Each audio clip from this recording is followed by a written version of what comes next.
I am writing this under an appreciable mental strain, since by tonight I shall be no more.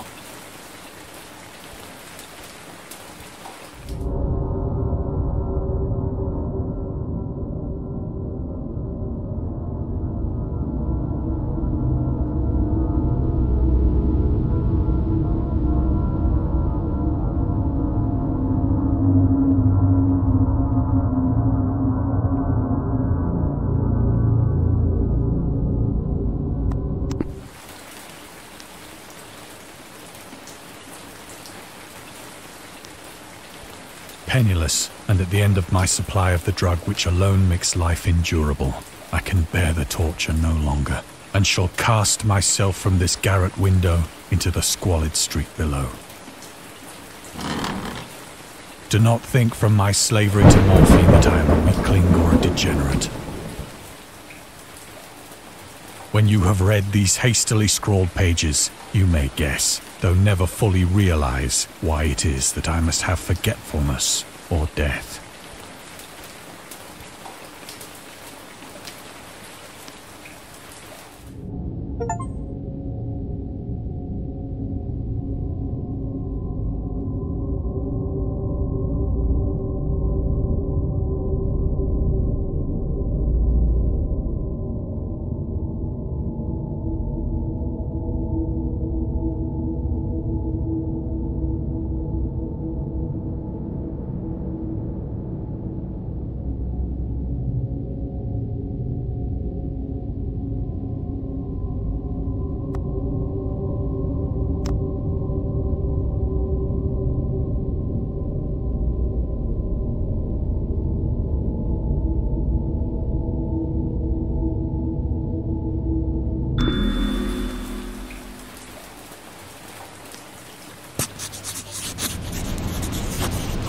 It was in one of the most open and least frequented parts of the broad Pacific that the packet of which I was supercargo fell a victim to the German sea raider.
The Great War was then at its very beginning, and the ocean forces of the Hun had not completely sunk to their later degradation.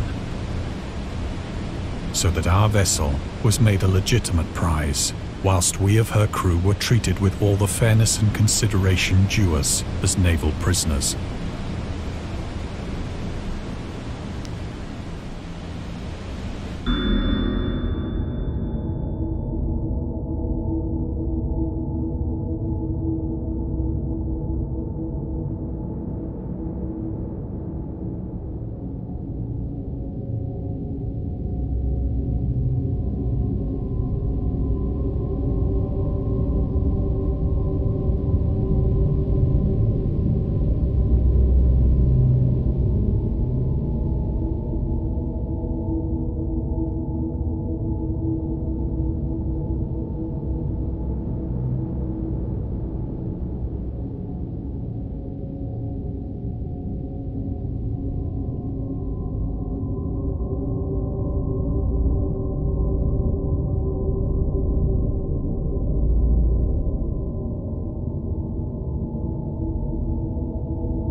So liberal, indeed, was the discipline of our captors that 5 days after we were taken, I managed to escape alone in a small boat with water and provisions for a good length of time.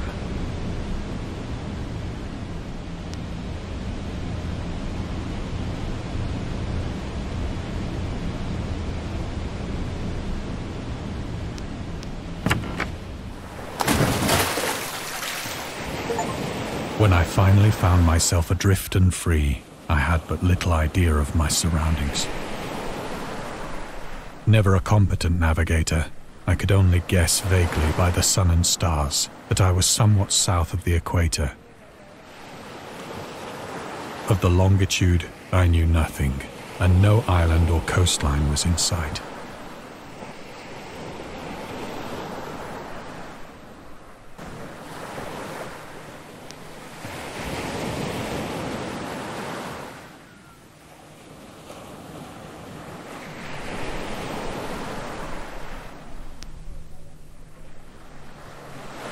The weather kept fair, and for uncounted days I drifted aimlessly beneath the scorching sun, waiting either for some passing ship or to be cast on the shores of some habitable land.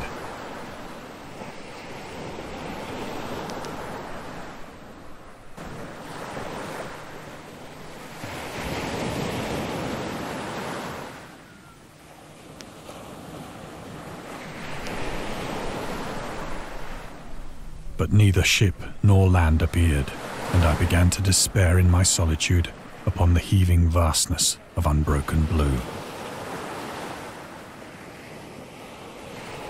The change happened whilst I slept.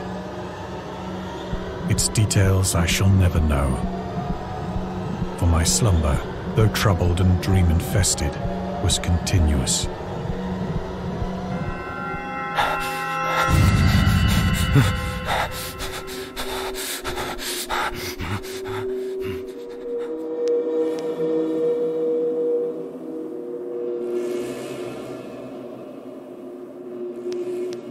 When at last I awoke, it was to discover myself half sucked into a slimy expanse of hellish black mire, which extended about me in monotonous undulations as far as I could see, and in which my boat lay grounded some distance away. Though one might well imagine that my first sensation would be of wonder at so prodigious and unexpected a transformation of scenery, I was in reality more horrified than astonished. For there was in the air and in the rotting soil a sinister quality which chilled me to the very core. The region was putrid with the carcasses of decaying fish and of other less describable things which I saw protruding from the nasty mud of the unending plain. Perhaps I should not hope to convey in mere words the unutterable hideousness that can dwell in absolute silence and barren immensity. There was nothing within hearing and nothing in sight save a vast reach of black slime, yet the very completeness of the stillness and the homogeneity of the landscape oppressed me with a nauseating fear. The sun was blazing down from a sky which seemed to me almost black in its cloudless cruelty, as though reflecting the inky marsh beneath my feet.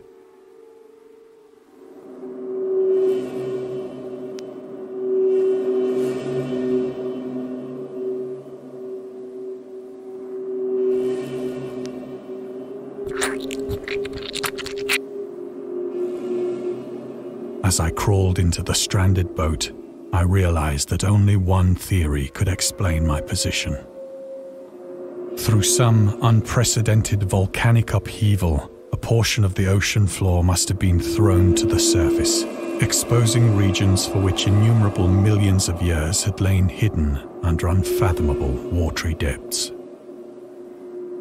So great was the extent of the new land which had risen beneath me that I could not detect the faintest noise of the surging ocean, straining my ears as I might. Nor were there any seafowl to prey upon the dead things.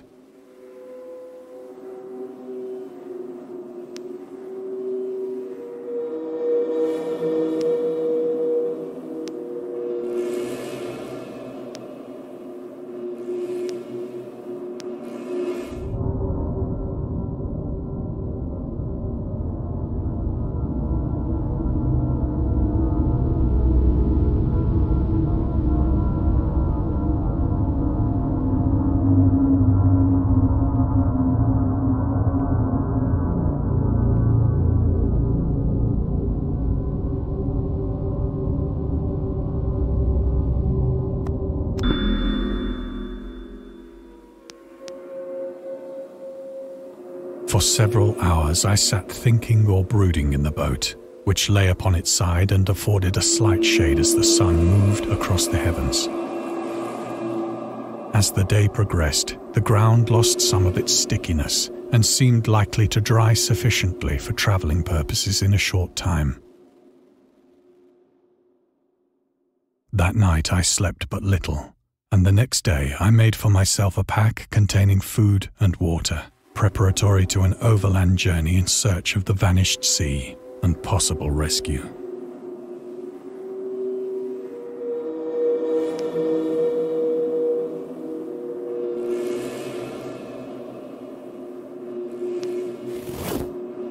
On the third morning, I found the soil dry enough to walk upon with ease.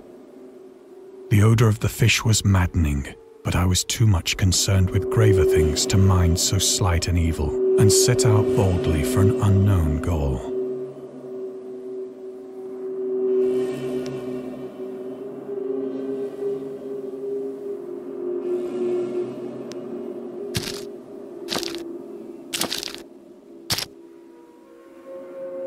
All day I forged steadily westward, guided by a faraway hummock which rose higher than any other elevation on the rolling desert.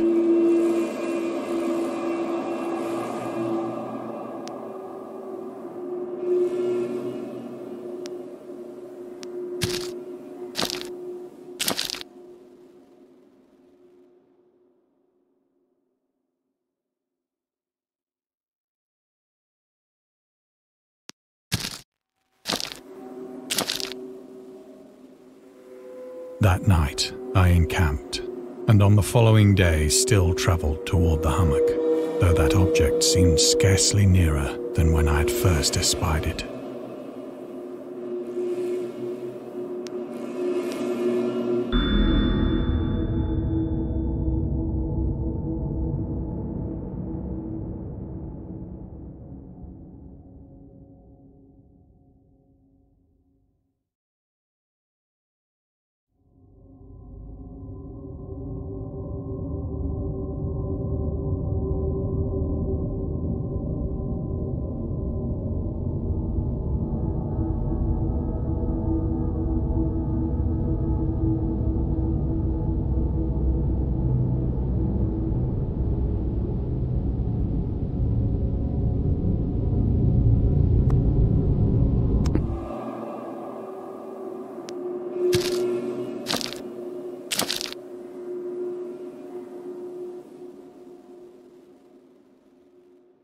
By the fourth evening, I attained the base of the mound, which turned out to be much higher than it had appeared from a distance.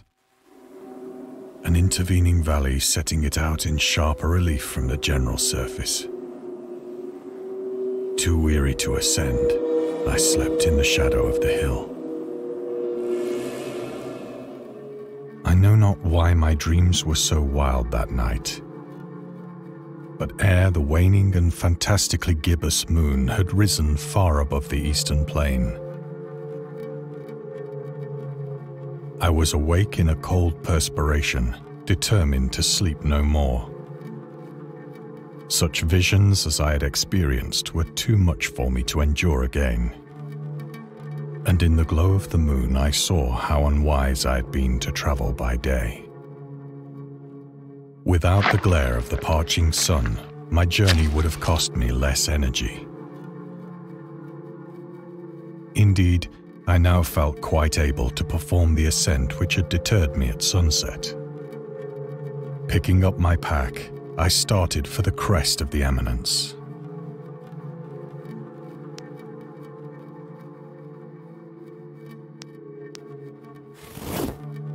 I have said that the unbroken monotony of the rolling plain was a source of vague horror to me. But I think my horror was greater when I gained the summit of the mound and looked down the other side into an immeasurable pit or canyon, whose black recesses the moon had not yet soared high enough to illumine. I felt myself on the edge of the world, peering over the rim into a fathomless chaos of eternal night. Through my terror ran curious reminiscences of Paradise Lost, and of Satan's hideous climb through the unfashioned realms of darkness. As the moon climbed higher in the sky, I began to see that the slopes of the valley were not quite so perpendicular as I had imagined.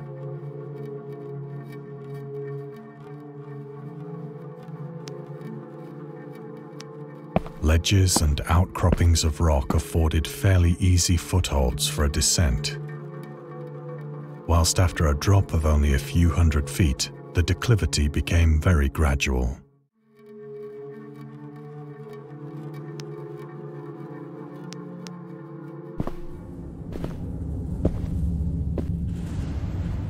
Urged on by an impulse which I cannot definitely analyze, I scrambled with difficulty down the rocks and stood on the gentler slope beneath, gazing into the Stygian deeps where no light had yet penetrated.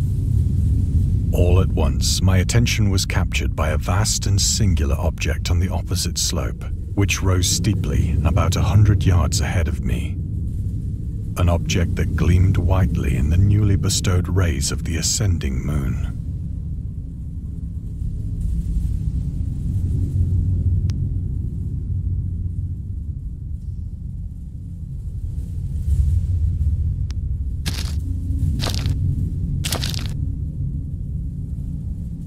That it was merely a gigantic piece of stone, I soon assured myself. But I was conscious of a distinct impression that its contour and position were not altogether the work of nature. A closer scrutiny filled me with sensations I cannot express.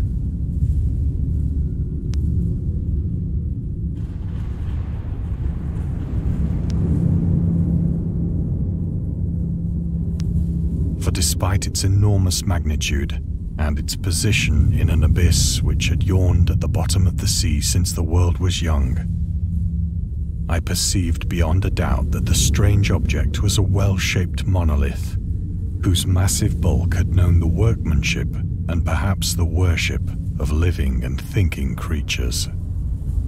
Dazed and frightened, yet not without a certain thrill of the scientist's or archaeologist's delight, I examined my surroundings more closely.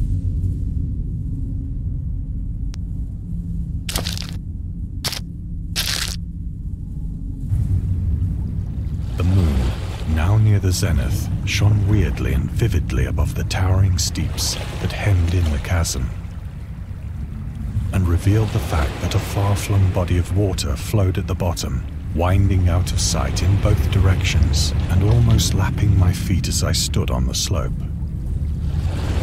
Across the chasm, the wavelets washed the base of the Cyclopean monolith, on whose surface I could now trace both inscriptions and crude sculptures.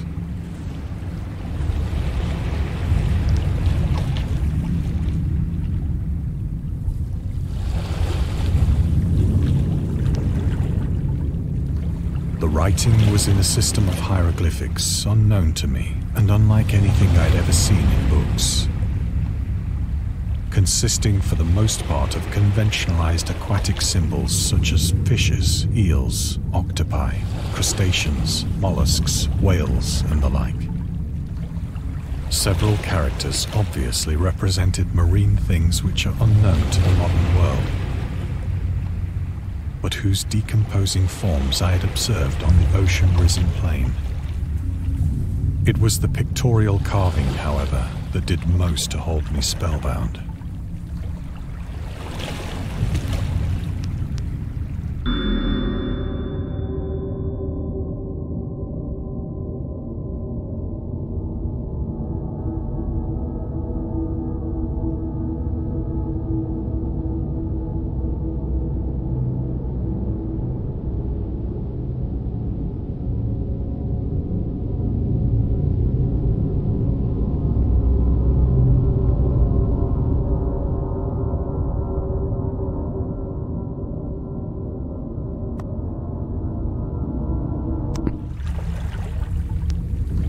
Plainly visible across the intervening water on account of their enormous size were an array of bas-reliefs whose subjects would have excited the envy of a doré.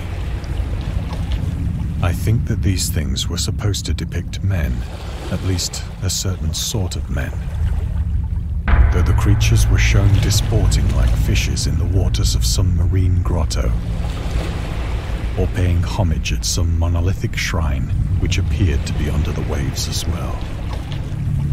Of their faces and forms I dare not speak in detail, for the mere remembrance makes me grow faint. Grotesque beyond the imagination of a Poe or a Bulwer.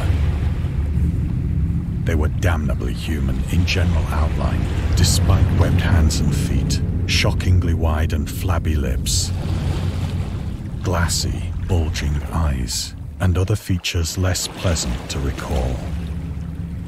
Curiously enough, they seem to have been chiseled badly out of proportion with their scenic background. For one of the creatures was shown in the act of killing a whale, represented as but little larger than himself. I remarked, as I say, their grotesqueness and strange size, but in a moment decided that they were merely the imaginary gods of some primitive fishing or seafaring tribe. Some tribe whose last descendant had perished eras before the first ancestor of the Piltdown or Neanderthal man was born.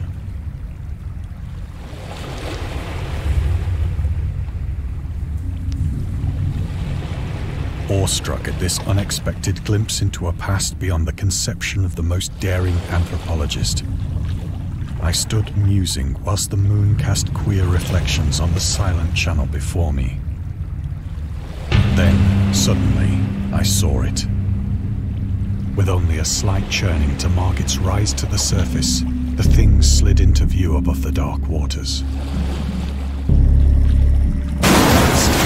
Fiend-like and loathsome, it darted like a stupendous monster of nightmares to the monolith,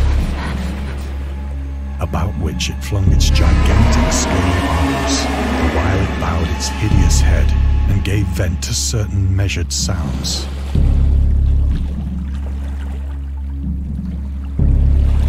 I think I went mad then.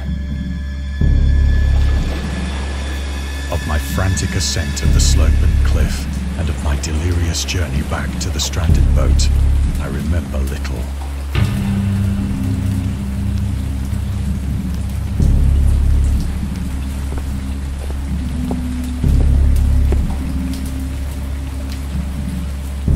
I sang a great deal and laughed oddly when I was unable to sing.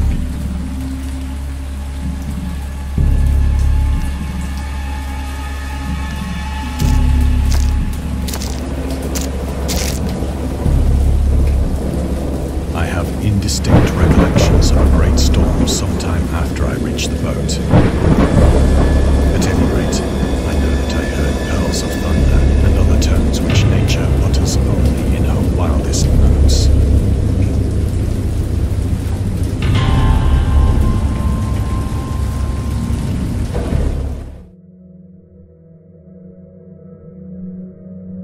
When I came out of the shadows, I was in a San Francisco hospital, brought thither by the captain of the American ship which had picked up my boat in mid-ocean. In my delirium, I had said much, but found that my words had been given scant attention. Of any land upheaval in the Pacific, my rescuers knew nothing. Nor did I deem it necessary to insist upon a thing which I knew they could not believe.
Once I sought out a celebrated ethnologist and amused him with peculiar questions regarding the ancient Philistine legend of Dagon, the fish god.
But soon perceiving that he was hopelessly conventional, I did not press my inquiries.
It is at night, especially when the moon is gibbous and waning, that I see the thing. I tried morphine, but the drug has given only transient surcease.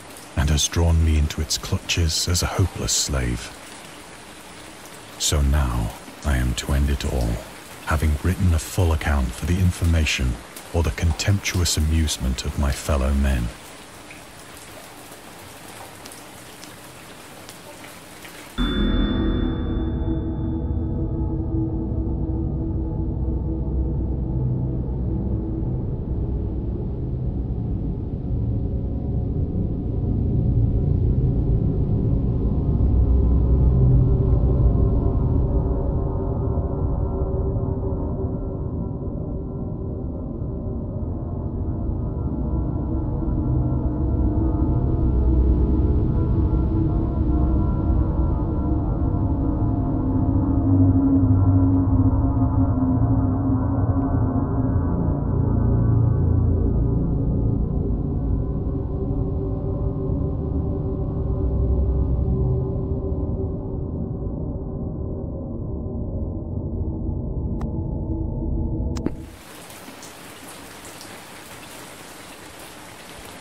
Often, I ask myself if it could not all have been a pure phantasm. A mere freak of fever as I lay sun-stricken and raving in the open boat after my escape from the German man-of-war. This I ask myself, but ever does there come before me a hideously vivid vision in reply. I cannot think of the deep sea without shuddering at the nameless things that may at this very moment be crawling and floundering on its slimy bed, worshipping their ancient stone idols and carving their own detestable likenesses on submarine obelisks of water-soaked granite. I dream of a day when they may rise above the billows to drag down into their reeking talons the remnants of puny, war-exhausted mankind.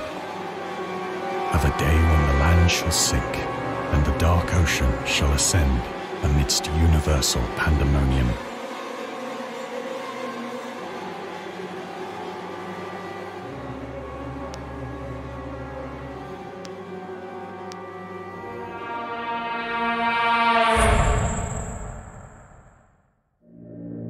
The end is near. I hear a noise at the door, as of some immense slippery body lumbering against it.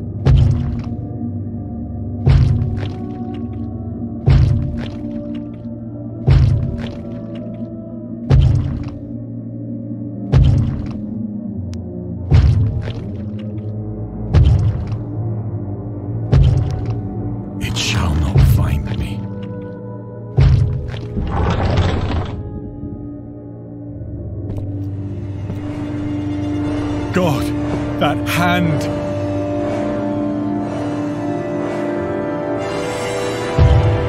The window! The window!